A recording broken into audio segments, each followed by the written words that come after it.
Olá, bom dia amigos e amigas aqui do canal Dica de hoje, nosso encontro de todo sábado para falar um pouco mais sobre macroeconomia, sempre voltado para a Bolsa de Valores.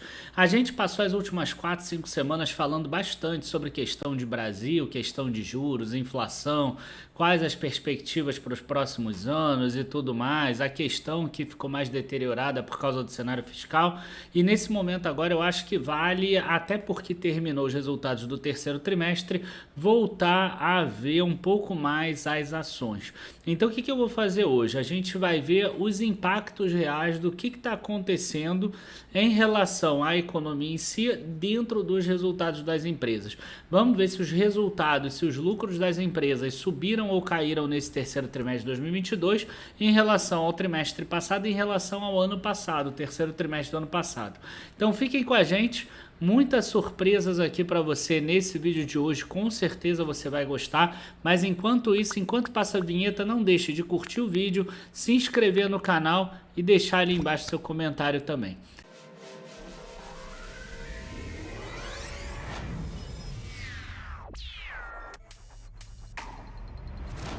Bom, pessoal, eu vou aproveitar para falar que esse vídeo de hoje foi feito com os dados da Economática, tá? Então a única coisa que eu fiz foi tabular esses dados. A gente pegou aqui o lucro líquido, tá, de setembro de 2021, ou seja, do terceiro trimestre de 2021, do segundo trimestre de 2022 e o terceiro trimestre de 2022 também. E aí a gente pegou vários setores aqui diferentes da economia para a gente entender um pouco mais o que está acontecendo. Então, vamos dar uma olhada aqui primeiro nessa imagem aqui. Tá? Essa imagem aqui, ela já é muito clara para a gente. Mostra, ó, esse aqui é o terceiro trimestre de 2021, né? Esse aqui é o segundo trimestre de 2022, esse aqui é o terceiro trimestre de 2022. Então, a gente já vê aqui que o lucro das empresas que estão listadas no Ibovespa, aqui tem todas as empresas, inclusive algumas que nem são negociadas, mas que estão listadas também, a gente teve um ligeiro aumento em relação ao ano passado, mas a gente já vê uma queda aqui em relação ao segundo trimestre de 2022.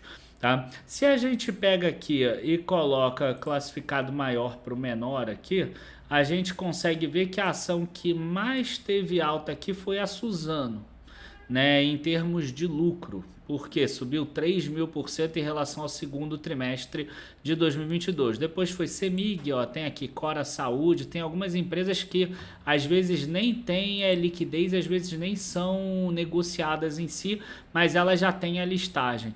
Né? Na hora aqui que a gente vê em relação ao ano passado, a gente vê a Bombril aqui na frente, Sequoia Logística e etc.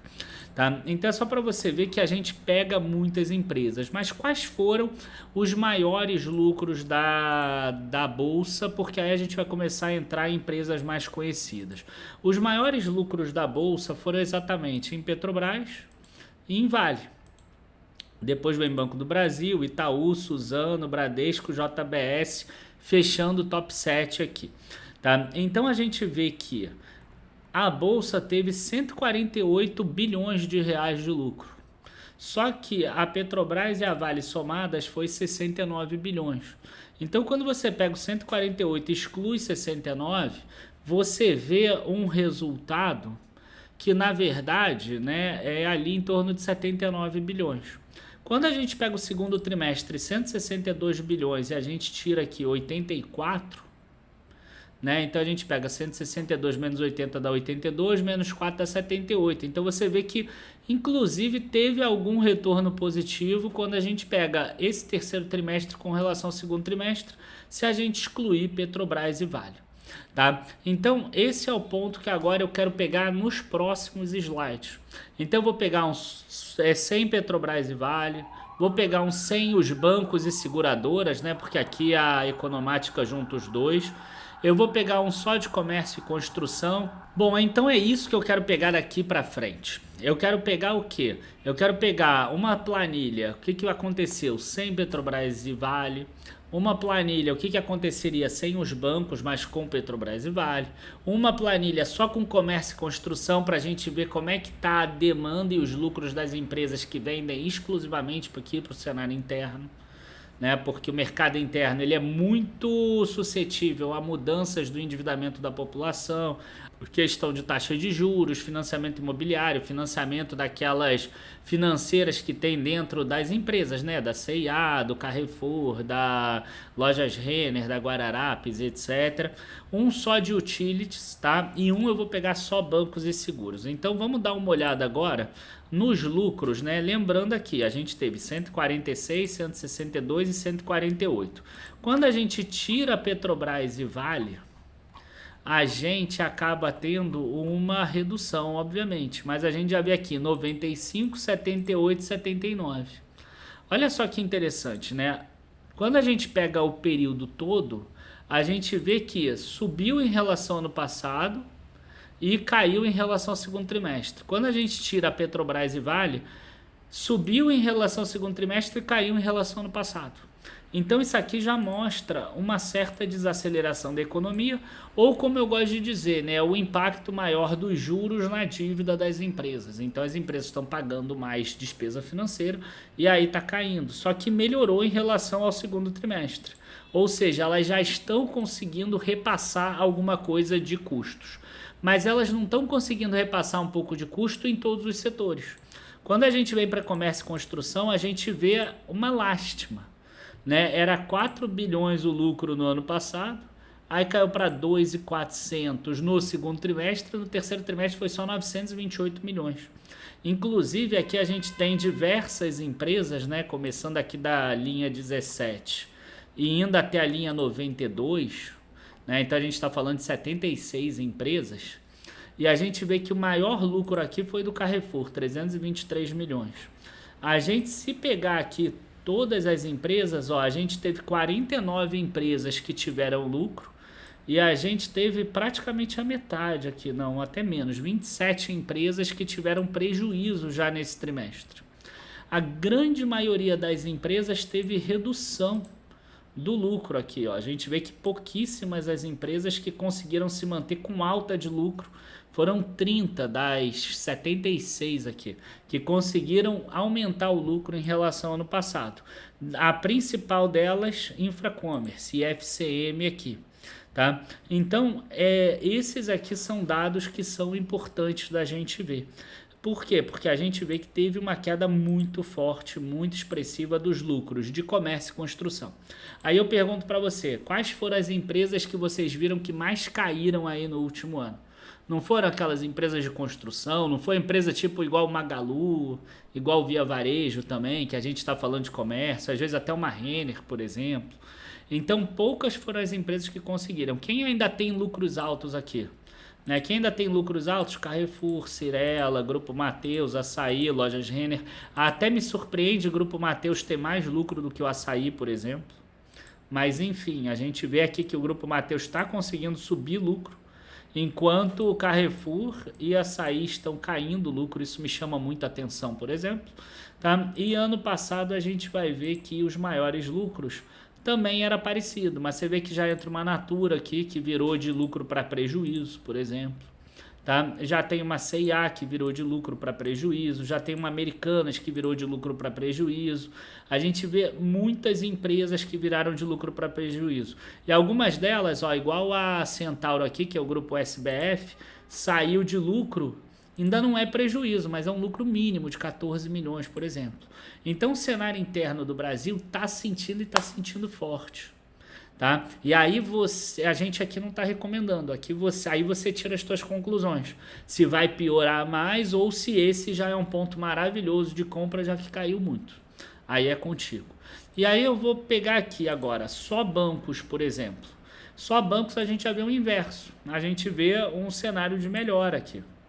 Né? Quando a gente pega os melhores bancos aqui, os maiores deles, aqueles 4 maiores, Banco do Brasil, Itaú, Bradesco e Santander, a gente vê que ano passado eles tinham 21 bilhões de lucro, no trimestre passado já foi para 26, e esse trimestre agora a gente já vê uma queda para 24 bilhões.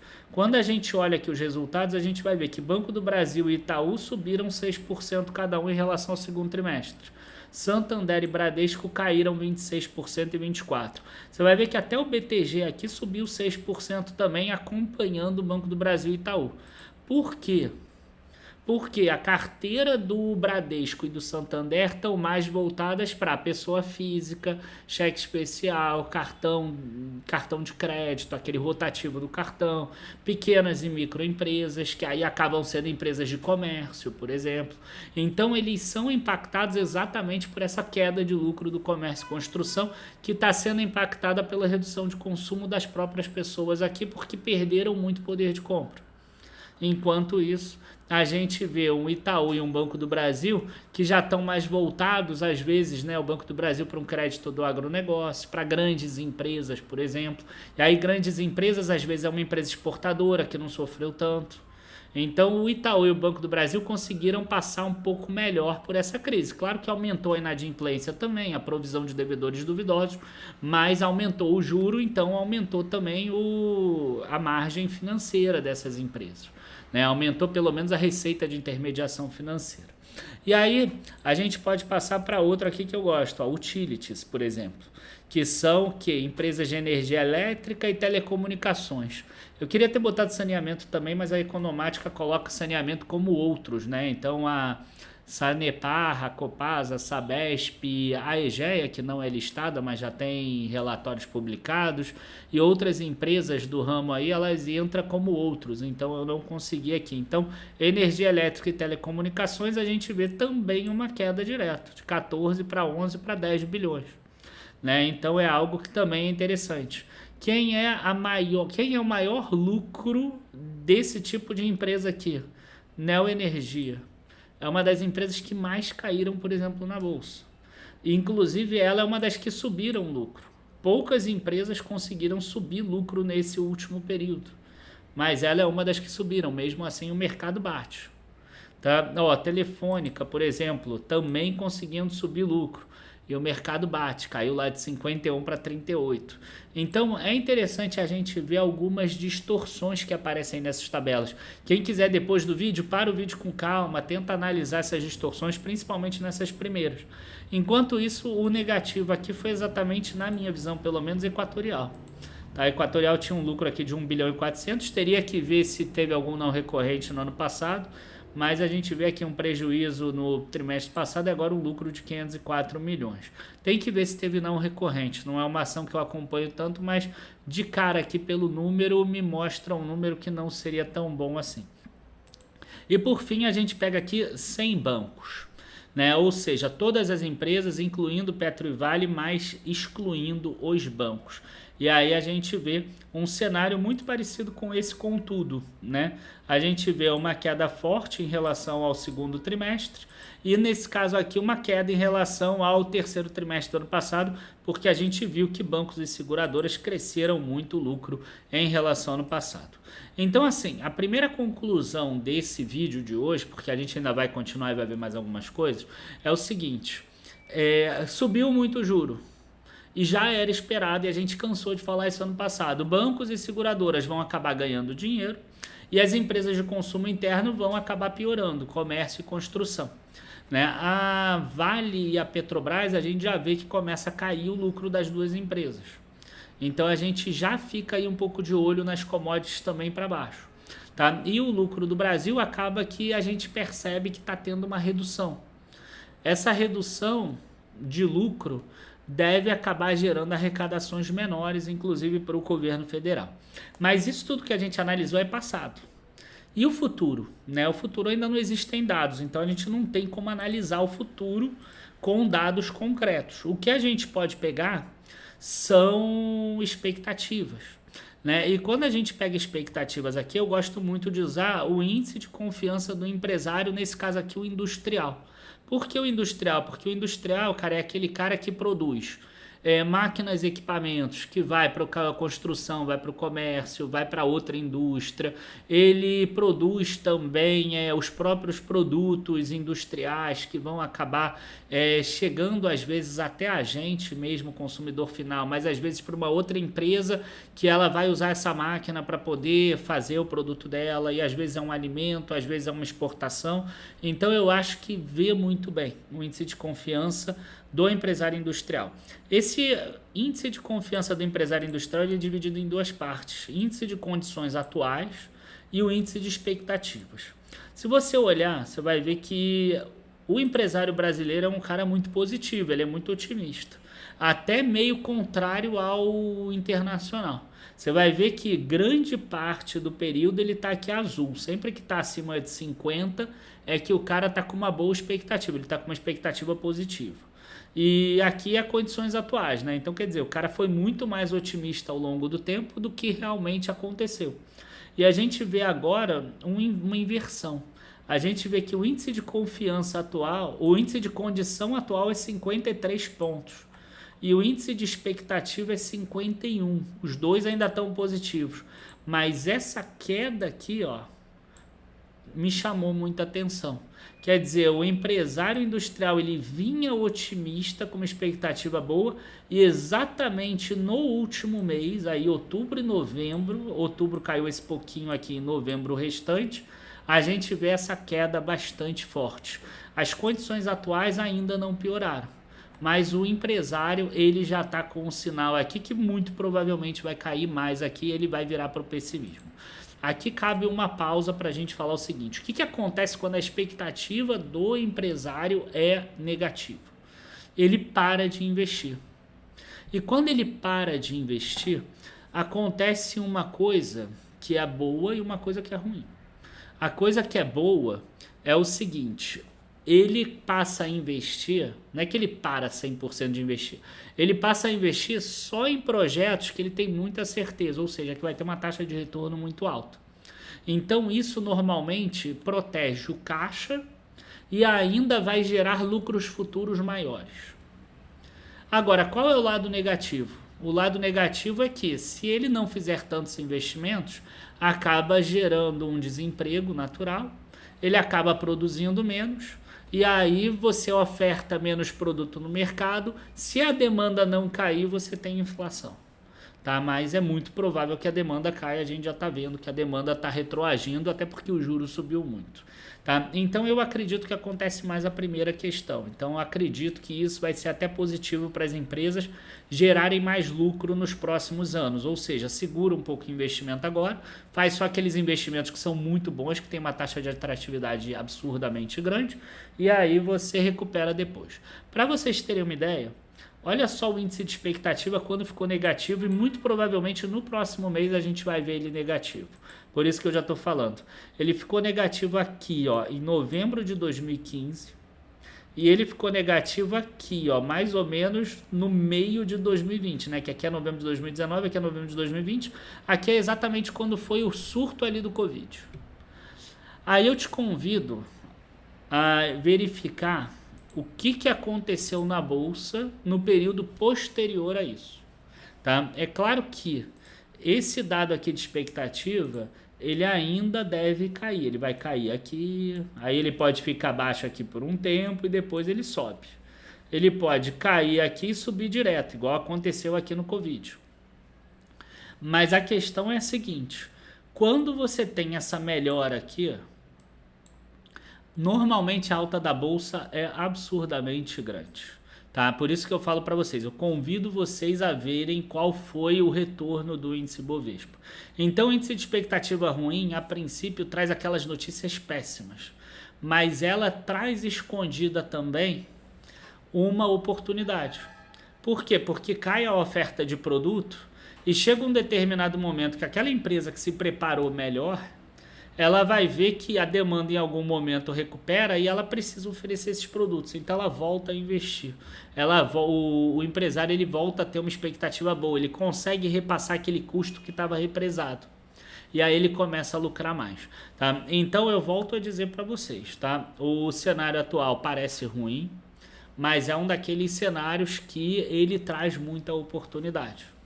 Tá? Então a gente viu aqui que os resultados estão piorando. Quarto trimestre, às vezes sazonalmente, tem algumas empresas que acabam sendo melhores. A própria sazonalidade, o comércio costuma vender mais, tem Black Friday, tem Natal, as pessoas recebem 13º, enfim.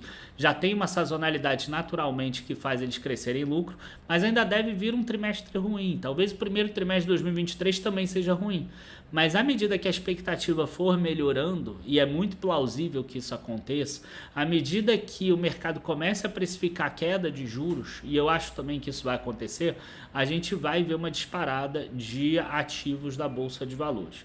Essa é a nossa tese hoje, né, de bem diferente da tese do ano passado.